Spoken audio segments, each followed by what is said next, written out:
रखी है, मैं उसी से विवाह करूंगी जो रोज 1000 संतों को प्रसाद पवाता हो। कृष्ण कौन है?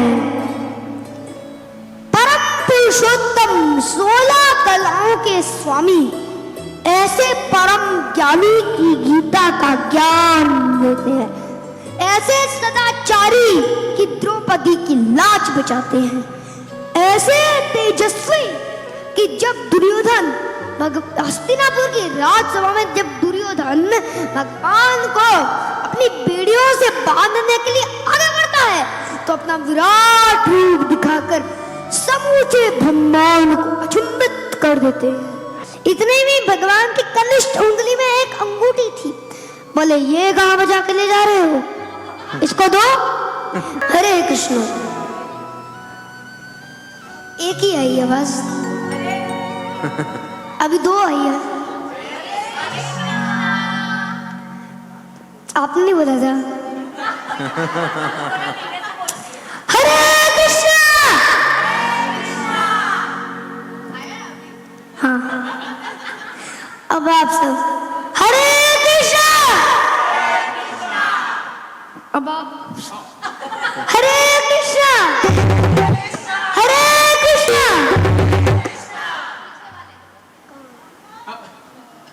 हरे कृष्ण।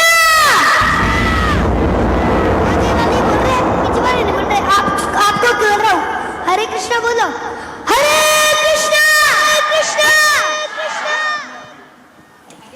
अब सब हो गया, अब सब साथ में हरे कृष्ण, हरे कृष्ण, हरे कृष्ण।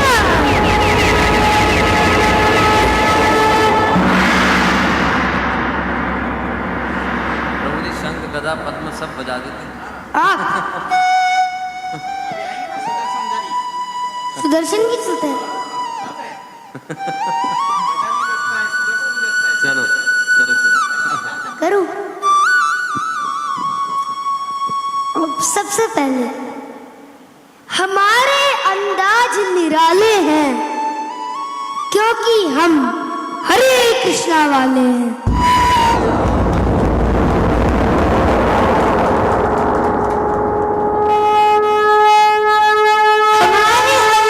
अब मेरे बाद आप बोलना, हमारे अंदाज निराले हैं, हमारे अंदाज निराले हैं क्योंकि हम हरे कृष्णा वाले हैं, वाले हैं, हरे कृष्णा वाले हैं।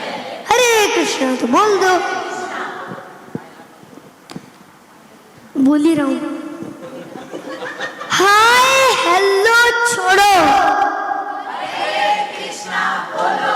सही करना है। हाय हेलो छोड़ो, हरे कृष्णा बोलो। हाय हेलो छोड़ो, हरे कृष्णा बोलो। नो टेंशन नो ड्रामा, हरे कृष्णा हरे रामा। ओके। एक बार नारद जी ने ब्रह्मा जी से पूछा, नारद जी ने विष्णु जी से पूछा कि भाई भगवान आप कहाँ रहते हो? तो भगवान विष्णु ने बोला कि एक श्लोक बोला, नाम वसामि वैकुंठे योगी नाम हृदय न च मद्भक्ता यत्र गायन्ति तत्र तिष्ठामि नारद। इसका अर्थ होता है, ध्यान से सुनना, कि भगवान बोल रहे हैं ना ही मैं वैकुंठ में रहता हूँ, ना ही मैं योगियों के हृदय में रहता हूँ, मैं वहां रहता हूँ जहाँ भक्त मेरा कीर्तन करते हैं। मतलब भगवान ऑलरेडी है। अभी कीर्तन हुआ तो भगवान क्या बोल रहे हैं, जहां मेरी मतलब मेरा कीर्तन होता है और जहां मेरी सेवा होती है वही मैं आता हूँ। और ये आ गए मैजिक। राधा लालू जी की, राधा कृष्ण की, गौरांग महाप्रभु की, हरि बोल। जहां मैं वहां रहता हूं जहां पे भक्त मेरा कीर्तन करते रहते हैं। पूछता है कि एक ब्राह्मण है, एक ब्राह्मण था तो वो शिवजी जी का भक्त था। तो शिवजी वो मतलब शिवजी जी की सेवा करता था, तो उसकी सेवा से प्रसन्न होकर शिवजी जी ने उसे दर्शन दे दिए। तो उस ब्राह्मण ने शिवजी जी से वरदान मांगना चाहा। तो शिवजी जी ने बोला कि तुम सनातन गोस्वामी के पास जाओ। तो वो सनातन गोस्वामी के पास वृंदावन चले गए और बोला कि मुझे कोई ऐसी चीज दो जो सर्वश्रेष्ठ। तो सनातन गोस्वामी जी ने बोला कि वहां पेड़ के नीचे कूड़े में, क्या किसमें, कूड़े में एक मणि है, तुम उस मणि को किसी भी लोहे से टच करो तो सोना बन जाएगी, तो तुम उसको ले जाओ। तो जब वो जाने लगे, लेकिन हुआ क्या, उनके मन में ये प्रश्न आया कि यदि ये सर्वश्रेष्ठ चीज है तो इन्होंने इसे कूड़े में क्यों रखा, है ना। यदि ये सर्वश्रेष्ठ चीज है तो इन्होंने इसे कूड़े में क्यों रखा। तो वो वापस सनातन गोस्वामी के पास चले गए और बोला यदि ये सर्वश्रेष्ठ चीज है तो आपने इसे कूड़े में क्यों रखा, इसका मतलब इससे भी सर्वश्रेष्ठ कोई चीज है। क्या है वो? तो मुझे वो चाहिए, ये बोला। तो सनातन गोस्वामी जी ने बोला तो अच्छा यदि तुम्हें वो चाहिए तो तुम पहले इस मणि को तालाब में फेंक के। तो वो गए, उसको फेंक दिया और फिर सनातन गोस्वामी से ये बोला कि अब मुझे वो सर्वश्रेष्ठ चीज दे दो। सनातन गोस्वामी ने क्या दिया, क्या दिया, जो अभी हमने किया। सनातन गोस्वामी ने क्या दिया, जो अभी हमने किया। क्या? भगवान का नाम, उनकी सेवा, उनकी भक्ति, यही सर्वश्रेष्ठ चीज कहलाती है। तो हरि नाम। अब प्रश्न उठता है कि कृष्ण कौन है? कृष्ण कौन है? सुनो, कृष्ण क्या, कृष्ण कौन है? परम पुरुषोत्तम, 16 कलाओं के स्वामी, ऐसे परम ज्ञानी की गीता का ज्ञान देते हैं, ऐसे सदाचारी कि द्रौपदी की लाज बचाते हैं, ऐसे तेजस्वी कि जब दुर्योधन हस्तिनापुर की राजसभा में जब दुर्योधन भगवान को अपनी बेड़ियों से बांधने के लिए आगे बढ़ता है तो अपना विराट रूप दिखाकर समूचे ब्रह्मांड को अचंभित कर देते हैं। वही सर्वशक्तिमान जिसे दुर्योधन की जंजीरें नहीं बांध पाई, उसे मां यशोदा ने ओखल में बांध दिया और वे चुपचाप बंद गए।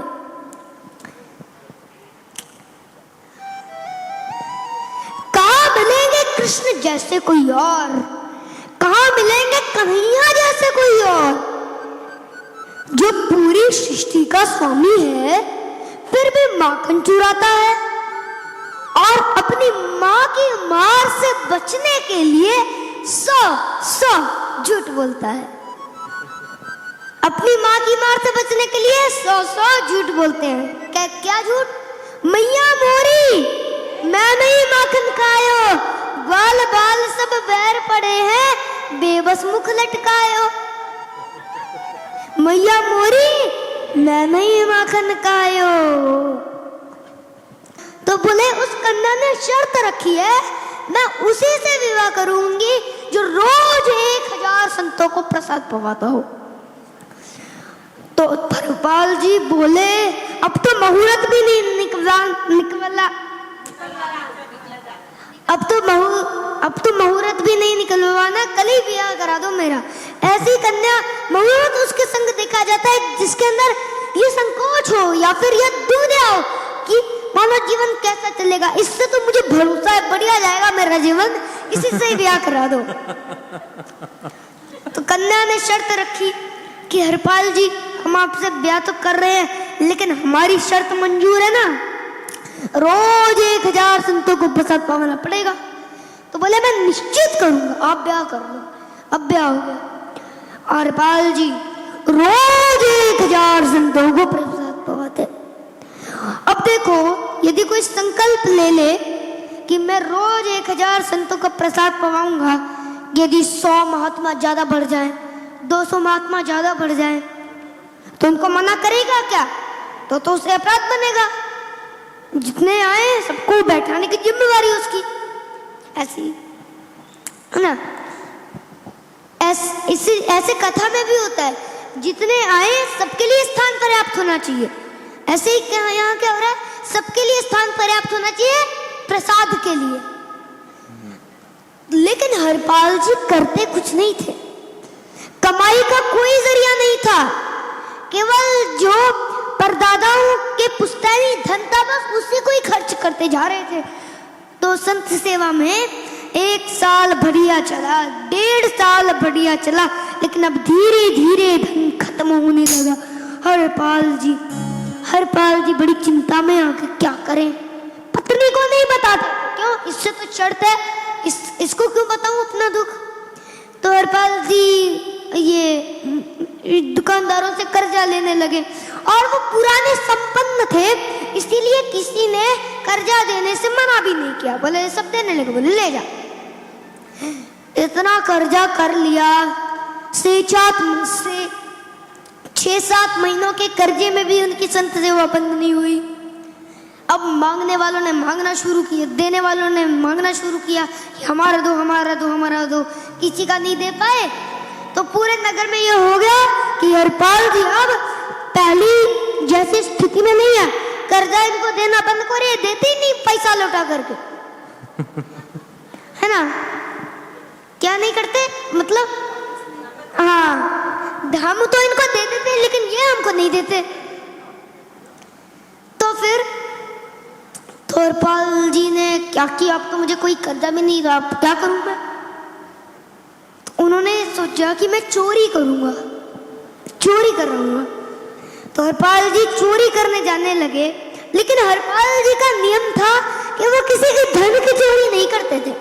संपन्न लोगों के घर में जाते और वहां की रसोई घर की सामग्री चुरा लाते, चीनी, दाल, आटा, चावल, नमक, मिर्च, मूंग, हल्दी, ये सब चुरा लाते ताकि भंडारा हो जाए सुबह सुबह। इस प्रकार चोरी एक घर की हुई, 2, अब तो हल्ला होने लगा कि महाराज राशन चोरी हो जाता है, बड़ा विचित्र चोर है, धन नहीं चुराता, राशन चुरा के भागता है। तो ऐसी चोरी होने लगी महाराज। अब तो लोगों ने अपने अपने घरों में पहरेदारी शुरू कर दिए कि भाई चोरी ना। तो हरपाल जी को और दिक्कत होने लगी, क्या करें, कैसे करें। अब हरपाल जी इस स्थिति में अब उनको अपना नियम तोड़ना पड़ रहा है। कैसे कि हरपाल जी अब संपन्न लोगों के घर में जाते और कहीं और जाते, मतलब अब तो पहरेदारी शुरू हो गई तो कहीं और जाना पड़ा चोरी करने के लिए। तो हरपाल जी कहीं और जाकर चोरी करे, लेकिन अब तो रसोई तो मिल नहीं रही थी, सामग्री तो मिल नहीं रही थी। तो वो गए और थोड़ा बहुत धन चुरा लाते, स्वर्ण चुरा लाते। तो ठाकुर जी रीझ गए हरपाल से। ठाकुर जी बोले, ये देखो, ये सब चोरी कर करके और मेरे संतों को पवा रहा है, इस पे अनुग्रह करने जाना है। ठाकुर जी तैयार होने के लिए गए, नकली सी मूंछ लगा करके, थोड़ा पेट सा बाहर निकाल करके और गले में थोड़ी सारी जंजीरें डाल करके और सोने की जूतियां डाल करके और एक बैग समझते हो, एक वृद्ध लोग लेकर के चलते हैं, एक बैग सोने का मनावा बैग लेकर के ठाकुर जी तैयार हो गए, एक सेठ जी बन गए। क्या बन गए? एक सेठ जी बन गए। रुक्मणी जी मैया ने पूछा, हे भगवान आप कहाँ जा रहे हो? बड़ा सुंदर रूप धारण किया, कहाँ जा रहे हैं? बोले अपने एक भक्त से मिलने जा रहा हूँ। बोले मैं भी चलूंगी। तो बोले कि तुम मत चलो, तुम उसको पहचान नहीं पाओगे, तुमसे अपराध बन ही जाएगा। बोले नहीं, भक्त दर्शन करने मैं तो जाऊंगी।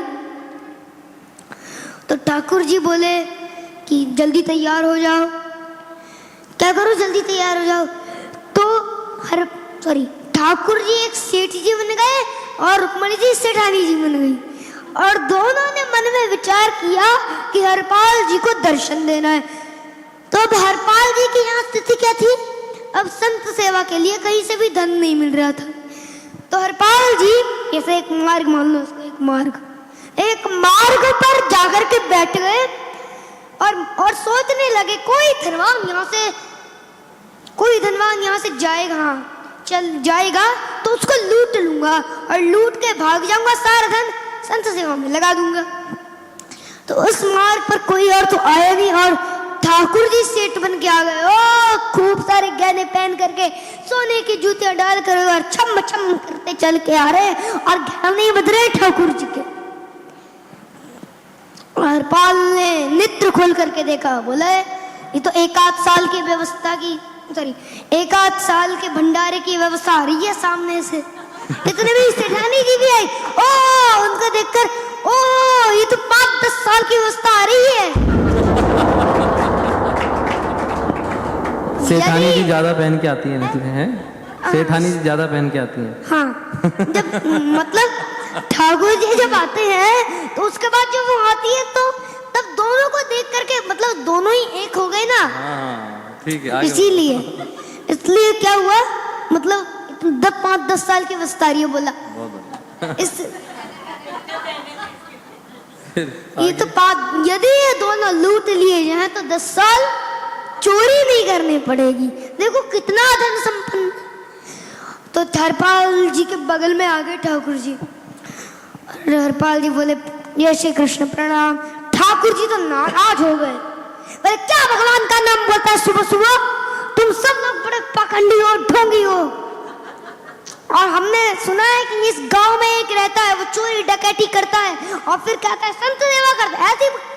ऐसी क्या बात की चोरी भैया, भले ही चोरी करता हो, भले ही संत सेवा करता हो, भगवान का नाम मत लो हमारे सामने।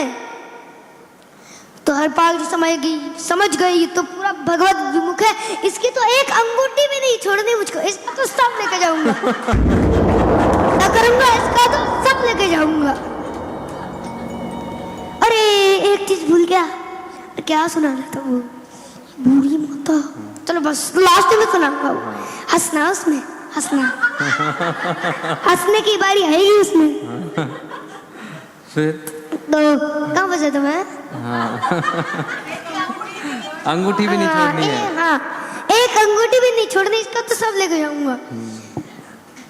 तो बोले कि हाँ एक रहता तो है देखा इस गाँव में, और उसका कोई पता नहीं है, वो कभी भी आ जाता है ना।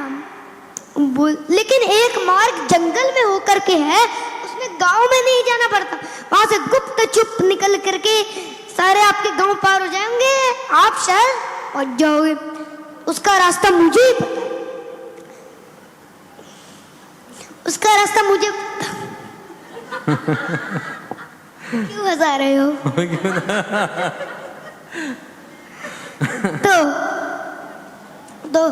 तो बोले तुम हमको पार करवा दो। सेठ जी बोले, ठाकुर जी बोले, तो बोले मैं पार तो करवा दूंगा, लेकिन भगवान मेरे घर कुछ संत आते हैं ना, उनके घर पे प्रसाद पाने के लिए 1000 संत है ना, तो मेरे घर कुछ मेहमान आए हैं, उनके भोजन आदि की व्यवस्था के लिए मैं तो बाजार आया था। वैसे तो इनको लूटेंगे बाद में, अभी ठाकुर जी को ही लूटेंगे, लेकिन भगवान देखना क्या करेंगे फिर है ना। तो बोले कि मैं तो व्यवस्था के लिए बाजार आया था, मेरे पे धन नहीं है, आप यदि मुझे कुछ दे दोगे तो मैं घर पर व्यवस्था करके आऊंगा, तुरंत आपको गांव पार करवा दूंगा। ठाकुर जी ने उसे कोई सोने की मोहर दे दी, बोले लो तुम अपने घर की व्यवस्था कर। हरपाल जी ने सामग्री खरीदी, पहले घर पर व्यवस्था कर आए और पत्नी से बोले कि भोजन प्रसादी बनाओ, संतों को पवाओ। और आज की व्यवस्था हो गई ना, आज की व्यवस्था तो हो गई, लेकिन अब तो 5-10 साल चोरी नहीं करने पड़ेगी। इतना धन संपन्न, मतलब इतना धन आएगा, मतलब संत संत सेवा है, इसीलिए आज तो 5-10 साल चोरी नहीं करने पड़ेगी संत सेवा के लिए। तो वो गए और सेठ जी से बोला, आइए आइए चल लीजिए मेरे संग, और हमारे संग ही चलना बिल्कुल। ठाकुर जी रुक्मणी जी चलने लगे। जैसे ही जंगल में पहुंचे, बेहंगम भया भाई जंगल, बीच जंगल में जैसे ही पहुंचे, हरपाल ने पीछे मुड़ करके देखा, दोनों चले आ रहे हैं, और वो तो अपने रूप में आ गए, शेर की तरह गर्जना करने लगा, शेर की तरह गर्जना करने लगा, और अपने सिर का छापा निकाल करके नीचे बिछा दिया। वो ठाकुर जी जो सेठ के रूप में है तो बोले, भैया ये क्या कर रहे हो? ठाकुर जी जो सेठ के रूप में, भैया ये क्या कर रहे हो, है ना? बोले मैं ही हरपाल हूँ। बोले सारी सामग्री निकालो, डाल दो यहाँ पे, एक चीज भी मत छोड़ना, नहीं तो तुम्हें पता नहीं है तुम्हारा क्या करूंगा मैं।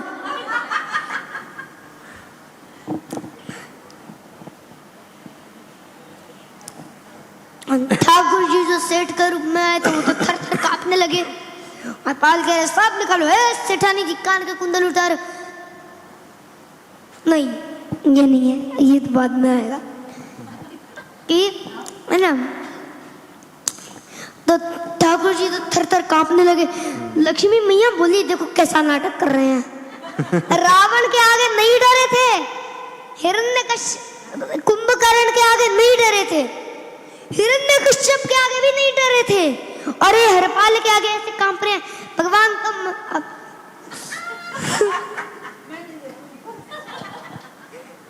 है ना, तो भगवान तो मन के सब समझ जाते हैं, कौन मार रही है, तुम ही कांपो। सॉरी, समझ में नहीं आएगा, फिर से बोलता हूँ। ठाकुर जी तो मन की सब समझ जाते हैं, है ना। बोले, कौन ही मार रही है, तुम भी कांपो, तुम भी कांपो, है ना, कौन ही मार रही है, तुम भी कांपो। बोले कि, बोले क्यों? अरे भक्त है भैया, ये हमारा भक्त है, इसने हमारे लिए सब गवा दिया है, हमारे वैष्णव संतों के लिए सब गवा दिया, इसके आगे भयभीत होने में कोई लज्जा नहीं। लक्ष्मी नारायण दोनों कांप रहे हैं, और हरपाल के लिए सब निकालो, सेठानी जी कान के कुंडल उतार, कान के कुंडल उतार दी, नाक की नथनी उतार दी, और सब कड़ूला आदि भी धर दिए। भगवान ने भी अपने सब धर दिया, अपनी सारी ज्वेल्स धर दी। बोले बेद कहाँ लेके जा रहे हो, उसको भी दे दो। बोले अरे बुढ़ापे की लाठी, बचो, भगवान है लेकिन लीला कर रहे हैं, है ना। बुढ़ापे की लाठी, हम गिर जाएंगे। तो बोले कुछ नहीं करोगे, जीवन ने कभी जय श्री कृष्णा बोलने पे चिल्ला रहे थे मुझ पे, धर दो इसको, सारा धर दिया। बोले बहुत बढ़िया हो गया, अब 10 साल की व्यवस्था हो गई। इतने में भगवान की कनिष्ठ उंगली में एक अंगूठी थी। बोले ये कहाँ बजा के ले जा रहे हो, इसको दो। हरी अब एक कोट बना, इंग्लिश आती है सबको, बल हाथ खड़ा कर दो जिसको भी आती है, हाथ खड़ा करो। आपको आती है? आपकी आती है? आपको नहीं आती तो आपके लिए मैं हिंदी में बता दूंगा। हाँ। आपको आती है ना? मतलब जितने लोगों को बाहर, जितने लोगों को इंग्लिश आती है उनको हाथ खड़ा कर दे।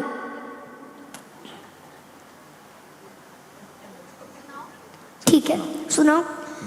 कुछ लोग कहते हैं time is money, get money from time. इसका मतलब अब आपको समझाते जाओ, जिनको नहीं आती चपुरी। अन्य लोग कहते हैं time is life, enjoy life in this time. और भक्त कहते हैं टाइम इज के, time is Krishna, use time to reach Krishna. अब हिंदी में और क्या है? कुछ लोग कहते हैं, ये तो समझ में आ गया ना। हाँ। कुछ लोग कहते हैं ये तो हिंदी में ही है। कुछ लोग कहते हैं कि जो टाइम है ना वो लक्ष्मी है, time is Lakshmi, time Lakshmi है। Money. Get money from time, मतलब सारा जीवन लक्ष्मी ही है। गेट मनी फ्रॉम टाइम, इस टाइम में केवल लक्ष्मी को ही खर्च करते रहो, प्राप्त करते रहो, प्राप्त करते रहो। अन्य लोग कहते हैं टाइम इज लाइफ, टाइम जो है वो हमारी लाइफ है बस, और अभी जो हम enjoy life in this time, और ये जो टाइम है इसमें केवल मजा करो, आनंद नहीं करना, केवल मजा करो। और भक्त कहते हैं टाइम इज कृष्णा, टाइम कौन है? कृष्णा। यूज टाइम भगवान के लिए क्या मतलब, मतलब जितना भी हमारे पास जो कितना भी टाइम है केवल उसे भगवान की चर्चा करने में व्यस्त कर दो। हरि बोल। अब आगे समझ में सबको? सबको आ गया, थैंक यू। अब हंसने वाली आती है कोट, अब हंसना पड़ेगा इसमें, हंसते ही हैं, ये हंसने वाली कोट है। एक बूढ़ी माता, ध्यान से सुनना निराली माता जी, लालू की सेवा कर रहे हो?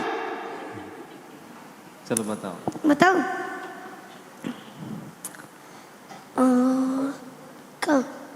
हाँ, एक बूढ़ी माता थी। अब एक बूढ़ी माता अपने बूढ़े पति के साथ बैठी थी।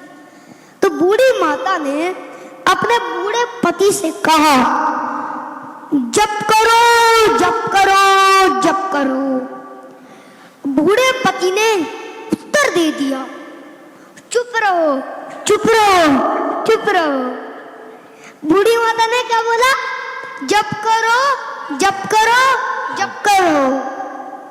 और फिर बूढ़े पति ने क्या उत्तर दिया? चुप रहो, चुप रहो, चुप रहो। तो प्रभुपाद जी समझा रहे हैं कि लोग 3 बार चुप रहो, चुप रहो, चुप रहो तो बोलते हैं, लेकिन अपने मुंह से कभी भी 3 बार के नहीं बोल सकते। क्या प्रभुपाद जी बोल रहे हैं? लोग 3 बार चुप रहो, चुप रहो, चुप रहो, चुप रहो तो बोल देंगे, हर बार बोलेंगे, लेकिन अपने मुंह से कभी भी कृष्ण कृष्ण कृष्ण नहीं बोलेंगे, क्योंकि वो भौतिक लोग, उनको समझ ही नहीं आता। वो भगवान, मतलब जो भौतिक लोग होते हैं वो भगवान को जानते ही नहीं है कि भगवान कृष्ण कौन है। जब यदि भक्त उनके जीवन में आते हैं तो फिर वो उनको बताते हैं, तब वो धीरे धीरे थोड़ा भक्ति में आते हैं और फिर वो प्रॉपर भक्ति में आ जाते हैं। तो हम बोले फिर कृष्णा कृष्णा कृष्णा कृष्णा कृष्णा कृष्णा कृष्णा, राधा कृष्णा, राधा कृष्णा, कृष्णा कृष्णा, हरे कृष्णा, हरे कृष्णा, कृष्णा कृष्णा, हरे हरे, राम हरे राम, राम राम हरे हरे। हरे कृष्णा, हरे कृष्णा, कृष्णा कृष्णा, हरे हरे, हरे राम, राम राम, हरे हरे। हरे कृष्णा, कृष्णा कृष्णा, हरे हरे, हरे राम, राम राम, हरे हरे। सब तालियों के साथ clap your hands।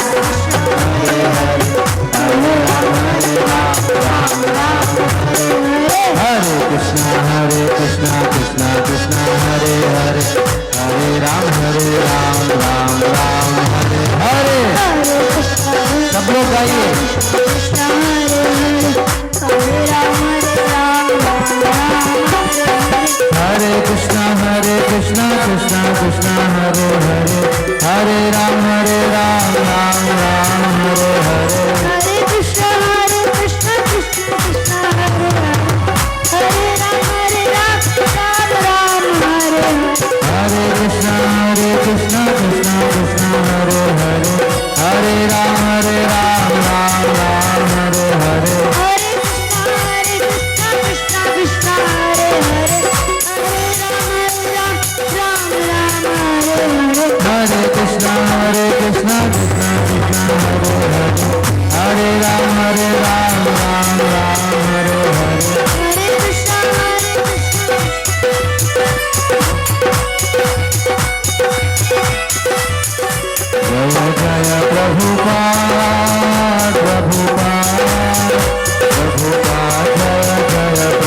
रुको रुको, अब रुको, अब मम्मा के पास जाओ, भोग ऑफर करो एक बार। वो भूत लग रहा है। अच्छा ठीक है, अब भोग एक ऑफर स्टोरी करो। सुना दो। हाँ चलो सुनाओ सुनाओ, जल्दी सुनाओ। जल्दी सुनाओ। फिर क्या करेंगे? फिर हम लेक्चर देंगे। आप लेक्चर। हाँ पहले हम दे दें, फिर आप स्टोरी चलो, सुनाइए। एक और कर लेता हूँ, थोड़ी सी है, छोटी सी, कृष्णदास जी की। ठीक है ठीक है। कृष्णदास जी, वो मतलब ग्रीष्म ऋतु का समय, गर्मी का समय, कृष्णदास जी नीचे लेटे ही थे, तो गली में थोड़ी गर्मी लगी तो पानी पी लिया। तो उन्होंने मन में विचार किया कोई ऐसा फल खाया जाए जिससे थोड़ी गर्मी शांत हो। तो बोले कि, तो निकल गए लेने के लिए बाजार में खरबूज। महीने का पहला फल आया था खरबूज। तो जैसे ही पहुंचे बोले कि कितने का लगाया ये फल, मोल करो। बोले 1 रुपया 2 रुपया बताया। बोले इतने का है, लो। इतने में राजा के सैनिक और आ गए। बोले नहीं, महीने का पहला फल कहा जाएगा, पहले राजा की सेवा में जाएगा। अब कृष्णदास जी विचार करे, इनमें बुद्धि भी व्यक्त होती नहीं, इनको प्रवचन क्या सुनाऊं मैं। तो उन्होंने बोला कि यदि पहले हम आए तो हमको देना चाहिए। कृष्णदास जी बोले तो कृष्णदास जी बोले कि तो फिर बोले कि यदि हम तुम्हें 1 रुपए का 5 रुपए दें, दुगना रुपया दे तो बोले तब भी नहीं दोगे। तो उसका मन थोड़ा लोभ में आ गया। तो राजा के सैनिक बोले हम में कोई कमी है क्या, हम 10 रुपया देंगे, हमको दो। 15 तो 10 रुपया बोला। कृष्णदास जी बोले हम 15 रुपया देंगे, हमको दो। तो ये 15 रुपया बोला तो हम 20 देंगे। राजा के सैनिक बोले हमको दो। 25 देंगे, बिना विचार किए, हमको दो। कृष्णदास जी बोल रहे हैं। और ऐसे करते करते मोल पहुंच गए 90 रुपए पे। कृष्णदास जी सीधे बोले हम 100 रुपए देंगे, आप तो हमको देना ही पड़ेगा। तो बोले कि राजा के सैनिक बोले, सॉरी, वो जो दुकानदार है वो बोले कि मैं यहाँ, इनको थोड़ी जल्दी हो रही है, मैं भागो, 1 साल तो मेरी छुट्टी है, दुकान चलाऊंगा तब भी चलेगा, दुकान नहीं भी चलाऊंगा तब भी चलेगा। तो राजा के सैनिक बोले कि हम मोल आगे बढ़ाते तो चले गए, लेकिन यदि राजा ने पूछा कि फल कितने का है, हमने बोला 100 रुपए, तो राजा तलवार निकाल करके सर धड़ से अलग कर देगा। तो अंत में राजा के सैनिक मना कि हमको नहीं चाहिए, इन्हीं को ही दे दो। अब वो सैनिक चले गए और बोले कि लाओ 100 रुपया लाओ। बोले देख भाई कि तू बस इसको रख दे, हम लेके आएंगे। कैसे करेंगे, 100 रुपया जरूर लेके आएंगे, तू बस इसको रख दे। रख दिया फल, और पता नहीं बहुत सारी सामानें बेच कर 100 रुपए लिए और 100 रुपए का फल लेकर गए। अभी हमने उत्थापन भी देखा था, श्रीनाथ जी वो आई थी ना भाई, अभी हम नीचे गए थे तो सारे श्रीनाथ जी वही उत्थापन में आ गए। उसमें मैंने बोला ये उत्थापन कहाँ से आ गया। उत्थापन में मतलब श्रीनाथ जी, तो मतलब तो फिर बोले कृष्णदास जी बोले उस रसोईया जी को बता दिया, दोपहर में फल रख दिया रसोई घर में, और रसोईया जी को बता दिया कि हमने रसोई घर में जो है वो फल रखा है, खरबूज फल रखा है। उत्थापन में ठाकुर जी को खरबूज का ही भोग लगाना। तो जब रसोईया स्नान आदि करके आया तो घर में, और रसोई घर में तो फल है ही नहीं, सारी रसोई घर जिली महाराज, फल तो कहीं चला गया, उसे कोई ले गया। अच्छी लीला है भगवान की, बहुत सुंदर है। तभी मैं आपको सुना रहा हूं, सुनो। कि तो फिर ये बात कृष्णदास जी को बताई, तो कृष्णदास जी ने बोला कि एक तो मैं अपनी लाला की नाक बचावे के काजे 100 रुपए का फल लायो, 1 रुपया का 100 रुपया को फल को लायो, है ना। इस बात का दुख नहीं कि इतना महंगा लाया, इस बात का दुख नहीं इतना लड़ झगड़ के लाया, इस बात का दुख कि ठाकुर जी से पा नहीं पाए, कोई और ले गया। बड़े दुखित बैठे थे, तो उत्थापन का समय हो गया तो अन्य फलों का भोग ठाकुर जी को लगा दिया। तो जब लगाने के बाद जब उत्थापन का भोग अग्रसर हुआ, मतलब हटा, तो जब पुजारी जी ने घोषणा करी कि संध्या आरती का समय हो गया है, तो वो सब तो खड़े हो गए, कृष्णदास जी के नेत्र भी लाल ही पड़े थे। और जैसे ही श्रीनाथ जी के कपाट खुले तो कृष्णदास जी ने क्या पाया? श्रीनाथ जी के उर्द बाहु पर वही पर रखा था जो कृष्णदास जी लेकर के आए थे। रसोईया जब तक आता काटता तब तक ठाकुर जी रसोई घर में जाकर के उस फल को ले आए और अपनी बाहु पर धारण कर लिया। हरि बोल। हरि बोल। श्रीनाथ भगवान की विजय। और जैसे ही यह दृश्य देखा कृष्णदास जी ने मूर्छित हो गए। थैंक हरे कृष्ण। अपने शहर में प्रोग्राम करवाने के लिए इस नंबर पर कांटेक्ट करें। वृंदावन गोवर्धन में गुरुकुल, मंदिर और आश्रम के निर्माण में सहायता करें और श्री श्री राधा कृष्ण के प्रिय बने। जो ब्रज में भगवान का घर बनाता है, भगवान श्री कृष्ण उसका घर वैकुंठ धाम में बनाते हैं। स्क्रीन पर दिए गए अकाउंट नंबर या QR कोड को स्कैन करके आप डोनेट कर सकते हैं। डेली स्पिरिचुअल क्लिप्स के लिए सब्सक्राइब करें डॉक्टर वृंदावन चंद्रदास जी के चैनल्स को। फ्री गीता कोर्स प्राप्त करने के लिए गूगल पर जाएं और टाइप करें givegita.com। लाइक करें, शेयर करें, सब्सक्राइब करें और सनातन को पूरे विश्व में फैलाएं। हरे कृष्णा। आपका बहुत बहुत धन्यवाद।